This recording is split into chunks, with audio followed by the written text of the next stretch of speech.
विश्व इतिहास के में एक कदम आगे बढ़ते हुए आज हम पढ़ेंगे चीन की क्रांति के बारे में। विश्व के इतिहास में आज हम क्या पढ़ेंगे, तो विश्व इतिहास के बारे में आज हम चीन की क्रांति के बारे में अध्ययन करेंगे। ठीक है।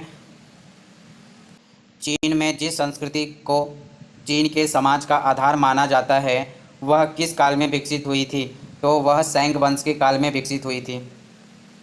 सैंग वंश की परंपरा को आगे किसने बढ़ाया था, तो सैंग वंश की परंपरा को आगे बढ़ाने का काम किया था तांग वंश ने। तांग वंश ने लगभग कितने वर्षों तक शासन किया था, तो तांग वंश ने लगभग 200 वर्षों तक शासन किया था। चीन में मंगोल वंश की स्थापना किसने की थी, तो चीन में मंगोल वंश की स्थापना चंगेज खान ने की थी। किसने की थी? चंगेज खान ने की थी। कब किया था? 1214 ईस्वी में। मंगोल शासक में कौन था, तो मंगोल शासक में एक कुबलई खां था। सबसे पहले टोकन मुद्रा किसने प्रचलित किया था, तो सबसे पहले टोकन मुद्रा का प्रचलन कुबलई खान ने किया था। भारत में मोहम्मद बिन तुगलक ने कौन सा मुद्रा चलाया था, तो भारत में मोहम्मद बिन तुगलक ने सांकेतिक मुद्रा चलाया था। यानी कि भारत में सांकेतिक मुद्रा का प्रचलन किसने किया था, तो मोहम्मद बिन तुगलक ने किया था। मोहम्मद बिन तुगलक किससे प्रेरित होकर सांकेतिक मुद्रा चलाया था, तो कुबलई खां के टोकन मुद्रा से प्रेरित होकर सांकेतिक मुद्रा चलाया था। किसने एशिया और यूरोप को एक सूत्र में बांधने का काम किया था, तो कुबलई खां ने एशिया और यूरोप को एक सूत्र में बांधने का काम किया था। कुबलई खां के दरबार में कौन गया था, तो कुबलई खां के दरबार में मार्को पोलो गया था। मार्को पोलो कहाँ का यात्री था, तो वेनिस यात्री था। वेनिस कहाँ पे है, तो इटली में है। मंगोल वंश के बाद किसकी सत्ता स्थापित होती है, तो मंगोल वंश के बाद मिंग वंश की सत्ता स्थापित होती है। मिंग वंश ने कितने समय तक शासन किया, तो मिंग वंश 14 से लेकर 17वीं शताब्दी तक, यानी 14वीं से लेकर 17वीं शताब्दी तक शासन किया था। किसने? मिंग वंश ने। चीन में मांचू वंश की सत्ता कब स्थापित हुई थी, तो चीन में मांचू वंश की सत्ता 1644 ईस्वी में स्थापित हुई थी। चीन का अंतिम वंश कौन था, तो चीन का अंतिम वंश मांचू वंश था। चीन का अंतिम वंश किसे माना जाता है, तो चीन का अंतिम वंश मांचू वंश को माना जाता है। चीन में व्यापारिक कार्य के लिए पुर्तगाली यात्री अल्बरेज चीन में कब पहुंचा था, तो 1514 ईस्वी में पहुंचा था। पुर्तगालियों ने चीन में कहाँ पर अपनी पहली बस्ती स्थापित की थी, तो पुर्तगालियों ने चीन में मकाऊ में अपनी पहली बस्ती स्थापित करने में सफल रहे। पुर्तगालियों के बाद चीन में कौन सी यूरोपीय शक्ति पहुंची, तो पुर्तगालियों के बाद चीन पहुंचने वाली यूरोपीय शक्तियां थी स्पेन, हॉलैंड, इंग्लैंड, फ्रांसीसी और अमेरिका भी चीन पहुंचा था। लेकिन चीन की सरकार की तरफ से इन्हें कोई सुविधा उपलब्ध नहीं कराई गई। चीन के बंदरगाह में यूरोपियों के लोगों को व्यापार करने के लिए इजाज़त कब दी गई, तो 1650 ईस्वी में दी गई थी। यानी चीन के बंदरगाहों पर यूरोपियों के द्वारा व्यापार करने की इजाज़त किसके द्वारा दी गई, तो चीन के राजा कांग हासी द्वारा दी गई थी। किसके द्वारा? कांग हासी के द्वारा यूरोपीय व्यापारियों को चीन बंदरगाह पर व्यापार करने की अनुमति दे दी गई। कब दे दी गई थी? 1650 ईस्वी। चीन के राजा ने विदेशी व्यापारी कंपनियों का चीन के साथ व्यापारिक लेन देन करने के लिए किसकी नियुक्ति की, तो चीन के राजा ने एक एजेंट की नियुक्ति की। कब यह प्रक्रिया कब हुई थी एजेंट की नियुक्ति, तो 1702 ईस्वी में एजेंट की नियुक्ति की गई थी। चीन के राजा ने विदेशी व्यापारियों के लिए चीन का कौन सा बंदरगाह उपलब्ध करवाया था, तो चीन का कैंटन बंदरगाह उपलब्ध करवाया था। तो जो कैंटन बंदरगाह यूरोपीय व्यापारियों के लिए उपलब्ध करवाया गया था, तो कैंटन में सबसे पहला अपना व्यापारिक कोठी किसने स्थापित किया था, तो ईस्ट इंडिया कंपनी ने स्थापित किया था। जापान का द्वार पश्चिम के लिए किसने खोला था, तो जापान का द्वार पश्चिम के लिए अमेरिका ने खोला था। किसने खोला था? अमेरिका ने खोला था। चीन में उन्मुक्त द्वार की नीति का पालन किसने किया था, तो चीन में उन्मुक्त द्वार की नीति का पालन अमेरिका ने किया था। कब? 1898 ईस्वी में। उन्मुक्त द्वार की नीति क्या कहलाती है, तो उन्मुक्त द्वार की नीति जो अमेरिका के द्वारा चीन में की गई थी उसमें यह कहा गया था कि सभी देशों को चीन से व्यापार करने की सुविधाएं दी जाए, लेकिन किसी भी देश को किसी भी तुलना में विशेषाधिकार प्रदान ना किया जाए। किस नीति के अंतर्गत था, तो उन्मुक्त द्वार की नीति के अंतर्गत था। और क्या उद्देश्य था इसका, तो सभी लोगों को पट्टे पर लिए गए क्षेत्रों में जो सीमा शुल्क की दरें निश्चित की गई है उनका पालन किया जाए। चुंगी कर की दरें सबके लिए समान हो और चुंगी वसूलने का अधिकार केवल चीन को दिया जाए। किसी क्षेत्र में जब अन्य देश की जहाज आए उनसे बंदरगाहों का खर्च अधिक न लिया जाए। यह कब कहा गया था, तो उन्मुक्त द्वार की नीति में सब चीज़ें कही गई थी।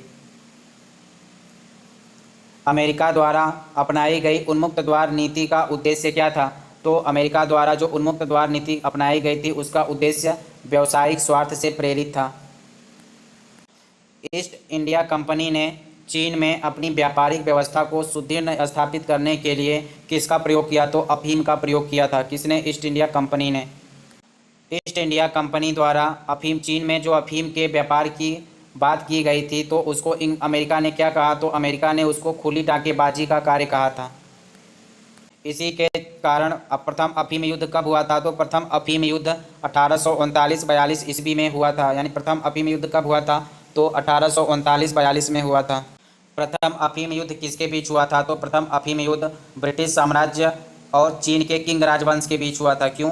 किंग राजवंश ने अफीम व्यापार पर प्रतिबंध लगा दिया था, जिससे ब्रिटिश व्यापारियों के अफीम भंडार को जब्त करना था। इसके बीच दोनों के बीच लड़ाई झगड़ा हुआ था। चीन पर विदेशी व्यापार बढ़ाने, मुआवजा देने और हांगकांग द्वीप ब्रिटेन को सौंपने का आदेश दिया गया। प्रथम चीन युद्ध के बाद कौन सी संधि हुई थी? तो नानकिंग की संधि हुई थी, जिसने चीन को विदेशी व्यापार के लिए अपने बंदरगाह खोलने, भारी मुआवजा देने और हांगकांग द्वीप को ब्रिटेन को सौंपने के लिए मजबूर किया गया। चीन का करद राज्य किसे बोला जाता था? चीन का करद राज्य किसे बोला जाता था? तो कोरिया को चीन का करद राज्य बोला जाता था। यह करद राज्य किसके बीच में स्थित था? तो यह चीन और जापान के बीच में स्थित था। कोरिया चीन से कब स्वतंत्र हो गया? तो कोरिया चीन से 1876 ईस्वी में स्वतंत्र हो गया। जापान ने कोरिया की स्वतंत्रता स्वीकार कर ली। इसी मुद्दे पर जापान और चीन दोनों एक दूसरे के शत्रु हो गए। यानी किस मुद्दे पर चीन और जापान दोनों एक दूसरे के शत्रु हो गए? तो कोरिया के मुद्दे पर दोनों जन एक दूसरे के शत्रु हो गए। चीन और जापान का आपस में संघर्ष हुआ तो किसकी पराजय हुई? तो चीन की पराजय हुई। और इन दोनों के बीच में कौन सी संधि हुई? तो शिमोनोसेकी की संधि हुई। किसकी संधि हुई? तो शिमोनोसेकी की संधि हुई। शिमोनोसेकी की संधि कब हुई थी? तो शिमोनोसेकी की संधि 1895 में हुई थी। कब हुई थी? 1895 में हुई थी। किसके बीच हुई थी? तो चीन और जापान के बीच जो प्रथम संघर्ष हुआ था उसके परिप्रेक्ष्य में समझौता हुआ था। तो जापान के साम्राज्य और किंग राजवंश के बीच प्रथम चीन जापान युद्ध को समाप्त करने के लिए हुआ था। चीन और जापान के बीच पहला युद्ध कब हुआ था? तो चीन और जापान के बीच पहला युद्ध 1894-95 में हुआ था। 1894-95 में हुआ था। और इनकी दोनों के बीच संधि किस नाम से हुई? तो शिमोनोसेकी के नाम से हुई थी। इस संधि में क्या था? तो क्षेत्रीय हस्तांतरण था। चीन ने ताइवान, पोस्काडोरेस द्वीप समूह और लियोओडोंग प्रायद्वीप को जापान को सौंप दिया और क्षतिपूर्ति के रूप में चीन को जापान को 200 मिलियन ताएल चांदी के औंस की युद्ध क्षतिपूर्ति भुगतान करना पड़ा। इसमें कोरिया को स्वतंत्रता दी गई। यानी चीन ने कोरिया को स्वतंत्रता की मान्यता दी, जिस पर पहले उसका आधिपत्य था, जिससे कोरिया जापान के प्रभाव क्षेत्र में आ गया। इस संधि के आधार पर चीन ने जापान को प्राथमिक हितों वाले राष्ट्र का अधिकार दिया। जापान ने विदेशियों के राज्य क्षेत्रातीत अधिकार को समाप्त कर दिया। 1894-95 ईस्वी के बीच चीन व जापान के मध्य युद्ध के बाद चीन में पश्चिमी देशों की शोषण में तीव्र वृद्धि हुई। इसी लूटपाट, आर्थिक शोषण के विरुद्ध चीन की जनता ने विदेशियों के विरुद्ध बोक्स आंदोलन चलाया था। यानी कि चीन की जनता ने विदेशियों के विरुद्ध कौन सा आंदोलन चलाया था? तो बोक्स आंदोलन की शुरुआत की थी। यानी कि चीन जनता के द्वारा जो बोक्स आंदोलन की शुरुआत की गई थी वह कब तक चला था? तो 1898 से 1901 ईस्वी तक चला था। लेकिन इसे पश्चिमी देशों ने इस विद्रोह को क्या किया? दबा दिया। मंचूरिया के मुद्दे पर किसके बीच युद्ध हुआ? तो मंचूरिया के मुद्दे पर रूस और जापान के मध्य युद्ध प्रारंभ हो गया। और इस युद्ध में किसको सफलता मिली? तो रूस को सफलता मिली। रूस ने मंचूरिया पर कब कब्जा किया? तो 1905 ईस्वी में। चीनी सरकार द्वारा कब 5 व्यक्तियों का एक दल विदेशों के संवैधानिक पद्धतियों का अध्ययन करने के लिए बनाया गया था? तो 1905 में। यानी कि चीनी सरकार द्वारा 5 व्यक्तियों का एक समूह बनाया गया था। कब? 1905 ईस्वी में। ये 5 व्यक्ति क्यों बनाए गए थे? इनको विदेश के संविधानों का अध्ययन करने के लिए बनाया गया था। ये लोग जब विदेश से संविधान का अध्ययन करके लौटे तो इनके सुझाव पर राष्ट्रीय संसद की मजबूत मांग की गई। इसलिए 1910 में, कब? 1910 में पीकिंग में एक केंद्रीय विधानसभा का प्रथम अधिवेशन हुआ था। यानी कि पीकिंग में एक केंद्रीय विधानसभा का प्रथम अधिवेशन कब हुआ था? तो 1910 में हुआ था। 1910 में जब पीकिंग में बैठक की गई तो किस शैली में एक राष्ट्रीय सेना का निर्माण किया गया? तो पश्चिमी शैली में ही एक राष्ट्रीय सेना का निर्माण किया गया। और साथ ही साथ एक दंड संहिता बनाई गई थी। 1910 में क्या बनाया गया, तो पश्चिमी शैली के आधार पर ही एक राष्ट्रीय सेना का गठन किया गया और उसके साथ साथ दंड संहिता बनाया गया। इसके चलते चीनी नौजवानों में नए विचार की क्रांति का आधार विकसित हुआ। 1898 ईस्वी में चीन की समस्याओं का अध्ययन करने तथा उसकी आर्थिक प्रगति एवं राजनीतिक अखंडता को बनाए रखने के लिए जापान में कौन अध्ययन कर रहा था, तो एक ताओ डुबुन लाई डोबुन था। और चीन में एक विचारक कौन था, तो लियोग छीछाओ था। कौन था, लियोग छीछाओ था। चीन का क्या मानना था, चीन का मानना था कि जापान पूर्व व पश्चिम की संस्कृतियों का मिलन स्तर है। किसका मानना था, तो चीन का मानना था कि जापान जो है वह पूर्व व पश्चिम की संस्कृतियों का मिलन स्तर है। चीन में 1898 में कौन सी संस्था की स्थापना की गई, तो छिंग ई पाओ लोकमत की स्थापना की गई। कब, 1898 में छिंग ई पाओ लोकमत। 1902 में सिनमिन तुसंग पाओ, सिनमिन तुसंग पाओ की स्थापना की गई। 1910 में कुओफिंग पाओ यानी राष्ट्रीय आत्मा की स्थापना की गई। कब, 1910 ईस्वी में। इस तरह की नामक संस्था जो स्थापित की गई थी। डॉक्टर सन यात सेन ने 1894 में सिंग चुंग हुई मतलब चीन नवजीवन समाज की स्थापना की। चीन के क्रांतिकारियों को संगठित करने में सर्वाधिक योगदान किसका था, तो चीन के क्रांतिकारियों को संगठित करने का सर्वाधिक योगदान सन यात सेन का था। किसका, डॉक्टर सन यात सेन का था। सन यात सेन कहाँ पर गए थे, तो डॉक्टर सन यात सेन हवाई द्वीप गए थे। कहाँ पे गए थे, हवाई द्वीप गए थे। और वहाँ पे कौन सा जीवन जी रहे थे, तो निर्वासित जीवन जी रहे थे। वहीं पर ही उन्होंने चीनियों को संगठित करने के लिए किसकी स्थापना की, तो सिंग चुंग हुई की स्थापना की। किसकी, सिंग चुंग हुई की स्थापना। किसे क्या कहा जाता है, चीनी नवजीवन समाज कहा जाता है। ठीक है, इसकी स्थापना कहाँ की थी, तो हवाई द्वीप में कही थी। डॉक्टर सन यात सेन हांगकांग कब गए थे, तो 1894 ईस्वी में हांगकांग गए थे।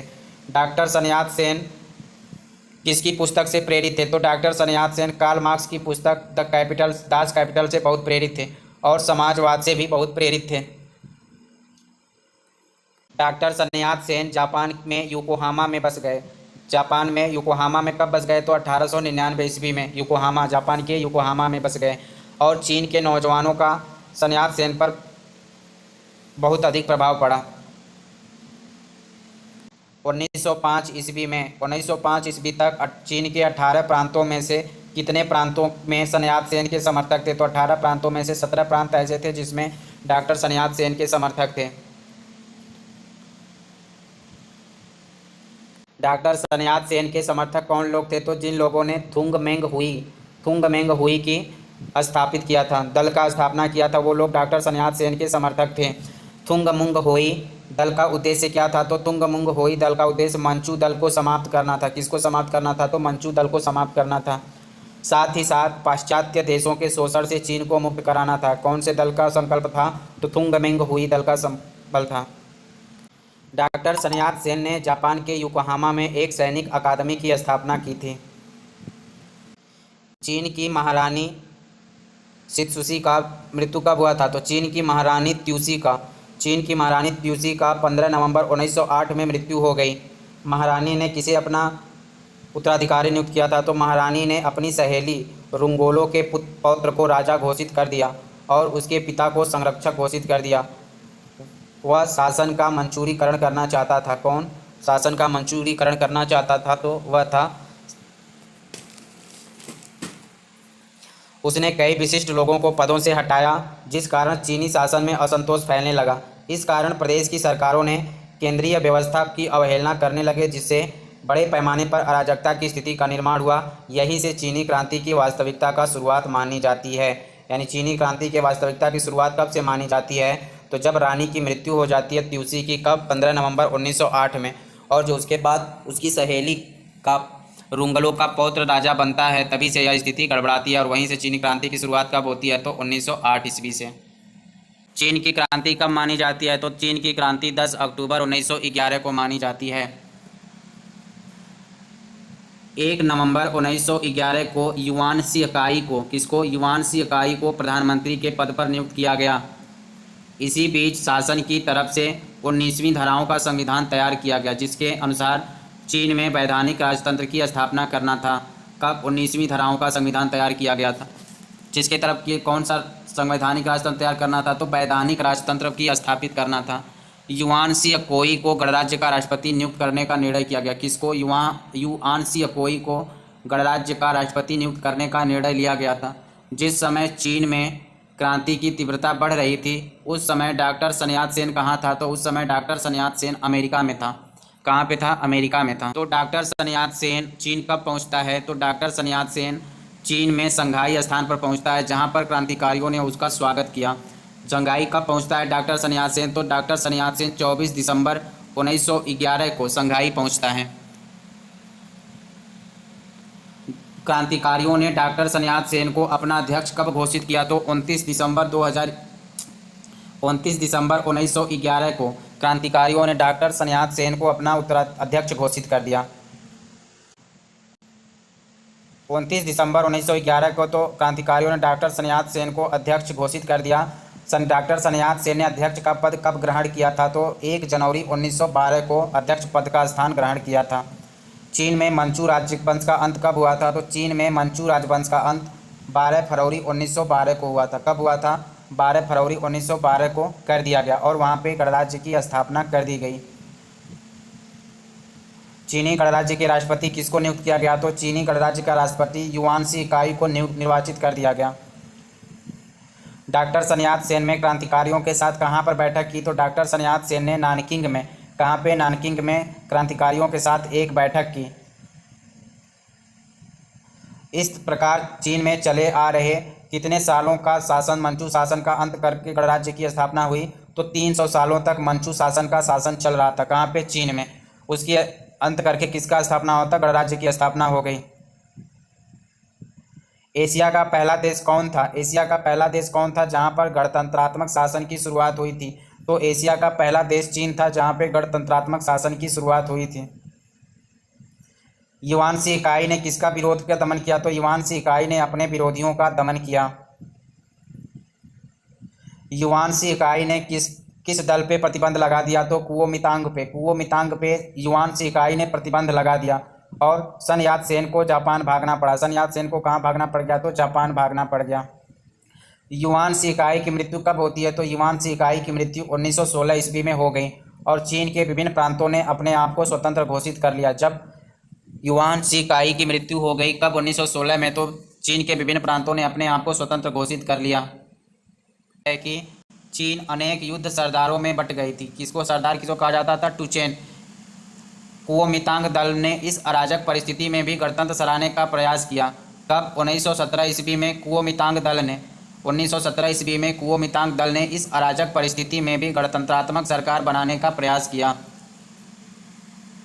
चीन ने किसके सहयोग से गणतंत्रात्मक सरकार बनाने का प्रयास किया? तो चीन ने रूस के सहयोग से। रूस में कौन सी क्रांति चल रही है? तो साम्यवादी क्रांति से प्रभावित होकर चीन ने रूस की सहायता से गणतंत्रात्मक सरकार बनाने का प्रयास किया। सन यात सेन के द्वारा कुओमितांग के माध्यम से 3 सिद्धांत कौन दिए गए थे? तो सन यात सेन ने 3 सिद्धांत दिए थे। किसके माध्यम से दिया था? तो कुओमितांग के माध्यम से दिया था। कौन सा 3 सिद्धांत थे? तो सन था, मीन था और चू था। सन, मीन, चू था। सन का मतलब राष्ट्रीयता, मी का मतलब लोकतंत्र और चू का मतलब आर्थिक उन्नति। ठीक है, सन मतलब राष्ट्रीयता, मी मतलब लोकतंत्र और चू मतलब आर्थिक उन्नति था। जबकि कुओमितांग का संबंध किससे था? तो कुओमितांग दल का अर्थ राष्ट्रवादी पार्टी होता है। डॉक्टर सन यात सेन ने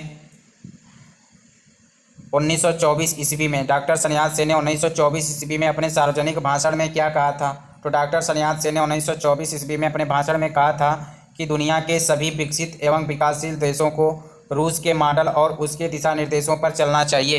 यह घोषणा कब किया था? तो 1924 में किया था। डॉक्टर सन यात सेन की मृत्यु कब हो गई थी? तो डॉक्टर सन यात सेन की मृत्यु मार्च 1925 में हो गई थी। कब हुई थी? मार्च 1925 में हुई थी। सन यात सेन की मृत्यु पर मार्च 1925 में जब सन यात सेन की मृत्यु हो गई तो किसने कहा था कि सन यात सेन का चीन के इतिहास में वही स्थान है जो रूस में लेनिन का स्थान है और तुर्की में मुस्तफ़ा कमाल पाशा का स्थान है और भारत में गांधी का स्थान है। यह बात पंडित जवाहरलाल नेहरू ने कहा था। अब बात करेंगे माओ त्से तुंग के बारे में। किसके बारे में? माओ त्से तुंग के बारे में। माओ त्से तुंग कौन था? तो माओ त्से तुंग जो था वह पीकिंग विश्वविद्यालय में काम करता था। किसमें काम करता था? पीकिंग विश्वविद्यालय में। क्या था? पुस्तकालय में यह कर्मचारी था। माओ त्से तुंग किस पार्टी का गठन करता है? तो माओ त्से तुंग एक पार्टी कुंग तान चान पार्टी का गठन करता है। जिसे चीनी साम्यवादी दल कहा जाता है। क्या कहा जाता है? चीनी साम्यवादी दल। चीनी साम्यवादी दल की स्थापना कब होती है? तो 1918 ईस्वी में। 1919 ईस्वी में इन लोगों ने चीनी साम्यवादी दल पुंग चान तांग की स्थापना की। 1920 में पेकिंग, कैंटन, संघाई और हुआन प्रांतों के साम्यवादी दल की शाखाएं खोली गई। 1920 में कहाँ कहाँ साम्यवादी दल की शाखाएं खोली गई? तो पेकिंग में, कैंटन में, संघाई में और हुआन में। जुलाई 1921 ईस्वी में संघाई में इस सभी शाखाओं का पहला अधिवेशन हुआ। यानी कि इन शाखाओं का पहला अधिवेशन कहाँ पे हुआ था? तो जुलाई 1921 में संघाई में हुआ था। इसमें कितने सदस्यों ने भाग लिया था? तो इसमें 9 सदस्यों ने भाग लिया था। संघाई अधिवेशन में किस बात पर बल दिया गया? तो संघाई अधिवेशन में चीन में साम्यवादी विचारधारा को कैसे फैलाया जा सकता है, इस विचारधारा पे बात की गई। और फरवरी 1922 में ही संघाई में ही दूसरा सम्मेलन आयोजित हुआ। 1922 में ही संघाई में दूसरा सम्मेलन आयोजित हुआ, जिसमें कितने सदस्यों ने भाग लिया? तो उसमें 123 सदस्यों ने भाग लिया था। इस अधिवेशन में क्या मुद्दा प्रभावी रहा? तो संघाई के दूसरे अधिवेशन में चीन को विदेशी से कैसे मुक्त किया जाए, यह मुद्दा प्रभावी रहा था। पहले में यह मुद्दा था कि चीन में साम्यवादी दल का कैसे प्रसार किया जाए, और दूसरे संघाई 1922 में क्या मुख्य विषय था? तो चीन को विदेशी से कैसे मुक्त किया जाए। 1923 के बाद कुओमितांग दल के लोग किस नाम से जाने लगे? तो कम्युनिस्ट के साथ जाने लगे। किसके साथ? कम्युनिस्ट के साथ जाने लगे थे। 1925 में कुओमितांग दल से साम्यवादियों को बाहर किया गया। यानी कि 1925 में कुओमितांग दल से किसको बाहर किया गया? तो साम्यवादियों को बाहर किया गया। और कुओमितांग दल के नेता चियांग काई शेक नानकिंग में सरकार स्थापित की। कहाँ पर सरकार स्थापित की? तो नानकिंग में सरकार स्थापित की। चीनी साम्यवादी दल के नेता माओ त्से तुंग थे। चीनी साम्यवादी दल के नेता कौन थे? तो चीनी साम्यवादी दल के नेता माओ त्से तुंग थे। चियांग काई शेक ने मध्य व उत्तरी चीन के तुचना को नियंत्रित करने के लिए उनका दमन शुरू किया, जिसे चियांग काई शेक के उत्तरी अभियान के नाम से जाना जाता है। माओ त्से तुंग को कब बाहर कर दिया गया? तो माओ त्से तुंग को चीनी कम्युनिस्ट पार्टी से बाहर कर दिया गया। माओ त्से तुंग जब असफल हो गया तब वह जिंगजंगसान में रहते हुए वहां साम्यवादी दल बनाने का निर्णय लिया। माओ त्से तुंग कहाँ पर साम्यवादी दल बनाने का निर्णय लिया? तो माओ त्से तुंग ने जिंगजंगसान में रहते हुए साम्यवादी दल बनाने का निर्णय लिया। माओ त्से तुंग स्वयं द्वारा एक नया समाचार पत्र पोलिटकली डेली का संपादन किया। कौन से पत्र का संपादन किया? तो पोलिटकली डेली का संपादन शुरू किया। और उस समाचार पत्र में क्या कहा कि हमें जो संघर्ष करना है वह सैन्य संघर्ष है। यह बात किसने कही थी कि हमें जो संघर्ष करना है वह सैन्य संघर्ष है? तो यह बात माओ त्से तुंग ने कही थी। माओ त्से तुंग ने अपनी रेड बुक में क्या कहा था? माओ त्से तुंग ने अपनी रेड बुक में क्या कहा था? तो माओ त्से तुंग जो था अपनी रेड बुक में कहता है कि सत्ता बंदूक की नली से निकलती है। सत्ता किससे निकलती है? बंदूक की नली से निकलती है, और बंदूक पार्टी के हाथ में होनी चाहिए। यह बात किसने कहा था? तो माओ त्से तुंग ने कहा था। सब मौत से तंग आ चुके थे। मौत से तंग माओ त्से तुंग, मौत से तंग माओ त्से तुंग। क्या कहता है माओ त्से तुंग? कि सत्ता जो है वह बंदूक की नली से निकलती है और बंदूक पार्टी के हाथ में होनी चाहिए, माओ त्से तुंग कह रहा है। माओ ने यह निष्कर्ष निकाला कि किसानों के लेना है चाहे वह भूमि ही नहीं किसान म्यून हो। किसने कहा था कि क्रांति का नायक मजदूर होगा? तो किसने कहा था कि क्रांति का नायक मजदूर होगा? तो माओ त्से तुंग ने कहा था। किसने कहा था? माओ त्से तुंग ने कहा था। इसी कारण माओ त्से तुंग को क्या कहा जाता है? तो माओ त्से तुंग को कहा जाता है कि मार्क्स के अनुसार चीन की परिस्थितियों का उपयोग करने वाला साम्यवादी माना गया। किसको? माओ त्से तुंग को माना गया।